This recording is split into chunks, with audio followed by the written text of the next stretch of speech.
ভোরবেলা বাড়ির সমস্ত কাজ সেরে নিয়ে পুজোটা আজকে আগে তাড়াতাড়ি দিয়ে দেবো, কারণ আজকে সারাদিন অনেক কাজ আছে। সো হ্যালো এভরিওয়ান, আমি রিমি। আমার একটি নতুন ব্লগে আপনাদের স্বাগত। সমস্ত কাজের ক্লান্তি একমাত্র একটা জায়গাতে এলেই নিমেষেই উধাও হয়ে যায়।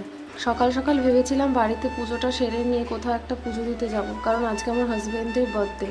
কিন্তু আমার হাজব্যান্ড এখনও বাড়ি ফেরেনি যে তাকে নিয়ে একটু পুজো দিতে যাব।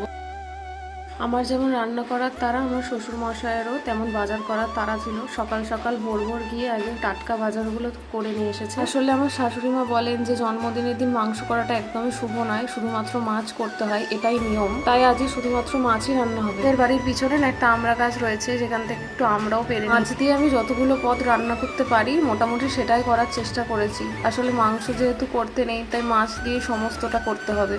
কাতলা মাছের পাতুরি, 5 রকমের ভাজা, পুঁই শাক মাছের মাথা দিয়ে, মুগ ডাল মাছের মাথা দিয়ে, পটল চিংড়ি, মাছের ঝাল, এবং আমার শাশুড়িমা অনেক আচার করেছিল, তাই নতুন করে কোনো চাটনি বানাবো না, পাঁপড় ভাজবো।